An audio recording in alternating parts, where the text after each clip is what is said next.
Jikalau bukan Tuhan yang membangun rumah, sia-sialah usaha orang yang membangunnya. Jikalau bukan Tuhan yang mengawal kota, sia-sialah pengawal berjaga-jaga. Harusnya seperti ini, saudara. Semua karena Tuhan. Kalau bukan Tuhan saya ancur. Kalau bukan Tuhan saya tidak bisa apa-apa. Itu baru benar. Amin. Jangan bilang saya. Kamu ini lemah, kamu tidak bisa apa-apa. Kamu ini rapuh. Bagaimana kamu berkata kehebatan kamu? Tuhan semua. Roma 11 ayat 36 bilang begini. Sebab segala sesuatu adalah dari Dia, oleh Dia, bagi Dialah kemuliaan sampai selama-lamanya. Tidak ada ruang sedikit pun, saudara, untuk kita bisa menarik kemuliaan itu bagi diri kita. Tidak ada. Semua untuk kemuliaan nama Tuhan.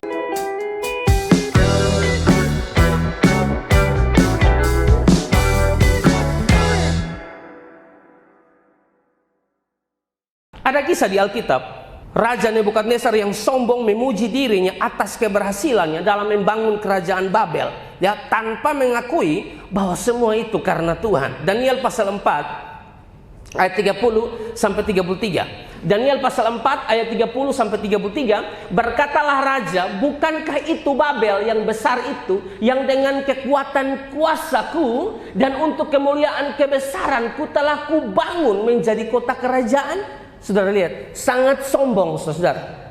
Dia bilang Babel itu saya yang bangun, bahkan untuk kemuliaan dan kebesaranku. Ini sombong Raja Nebukadnezar, saudara. Padahal kita tahu, saudara, bahwa segala kemuliaan itu bagi Tuhan, saudara. Bukan bagi diri kita, tapi saudara lihat, menarik kemuliaan untuk diri, sombong sekali. Bukankah itu Babel yang besar itu, yang dengan kekuatan kuasaku dan untuk kemuliaan kebesaranku telah kubangun menjadi kota kerajaan? Ini bahasa sombong, saudara.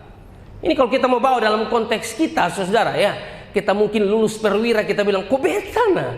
Ini karena pintar. Kita pun kesombongan mulai keluar. Lu tahu toh beta bedana. Oh itu tahu. Kalau jabatan makin naik bilang, lu tahu toh betana. Tidak ada yang sama seperti saya. Ini kan sombong, saudara. Yang model begini Tuhan pukul. Saudara lihat ayat 31.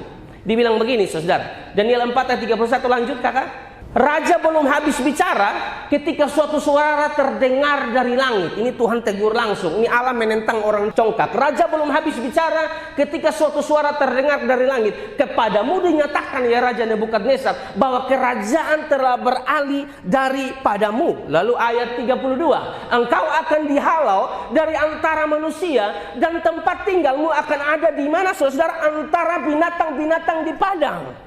Tadi dia tinggal di kota yang besar, nikmati dengan begitu enak, tapi terlalu sombong. Alkitab bilang begini, engkau akan dihalau dari antara manusia dan tempat tinggalmu akan ada di antara binatang-binatang di padang. Kepadamu akan diberikan makanan rumput. Selama ini makan enak, saudara, tapi ini saudara lihat, karena terlalu sombong makan rumput seperti kepada lembu. Dan demikianlah akan berlaku atasmu sampai 7 masa berlalu, hingga engkau mengakui bahwa yang maha tinggi berkuasa atas kerajaan manusia dan memberikannya kepada siapa yang dikehendakinya. Lalu ayat 33, pada saat itu juga terlaksanalah perkataan itu atas Nebukadnezar, dan ia dihalau di antara manusia dan makan rumput seperti lembu. Jadinya suka binatang, saudara, padahal ada hidup enak.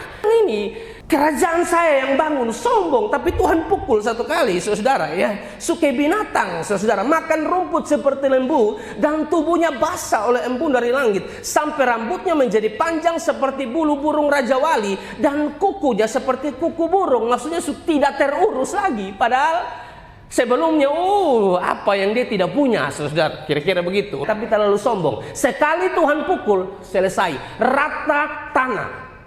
Amin Bapak Ibu. Saya berharap kita tidak seperti itu. Mau apapun yang kita alami dalam hidup ini, kita bilang semua karena kebaikan Tuhan. Harusnya kita seperti apa yang dikatakan oleh Salomo. Salomo bilang begini, Mazmur 127 ayat 1, nyanyian Syara Salomo. Jikalau bukan Tuhan yang membangun rumah, sia-sialah usaha orang yang membangunnya. Jikalau bukan Tuhan yang mengawal kota, sia-sialah pengawal berjaga-jaga. Harusnya seperti ini, saudara. Semua karena Tuhan. Kalau bukan Tuhan saya ancur. Kalau bukan Tuhan saya tidak bisa apa-apa. Itu baru benar. Amin. Jangan bilang saya. Kamu ini lemah, kamu tidak bisa apa-apa. Kamu ini rapuh. Bagaimana kamu berkata kehebatan kamu? Tuhan semua. Bapak Ibu diberkati oleh Tuhan. Jadi harus seperti yang dikatakan Salomo. Jikalau bukan Tuhan yang membangun rumah, sia-sia. Jikalau bukan Tuhan yang mengawal kota, sia-sia pengawal berjaga-jaga. Orang sombong itu memang Tuhan tundukkan. Yesaya 2 ayat 17. Manusia yang sombong akan ditundukkan, dan orang yang angkuh akan direndahkan. Hanya Tuhan sajalah yang maha tinggi pada hari itu.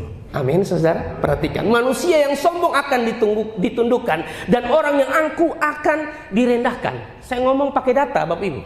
Makanya kita jangan merasa aneh, ya saudara. Ada orang yang kaya sekali, tiba-tiba jatuh miskin, ya saudara.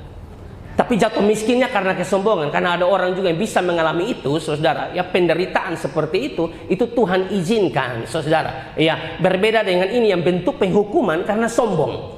Tuhan pukul, selesai, saudara. Saya berharap kita tidak seperti itu. Lukas 14 ayat 11. Sebab barang siapa meninggikan diri, ia akan direndahkan. Dan barang siapa merendahkan diri, ia akan ditinggikan. Amin. Roma 11 ayat 36. Saya tidak kutip ayatnya.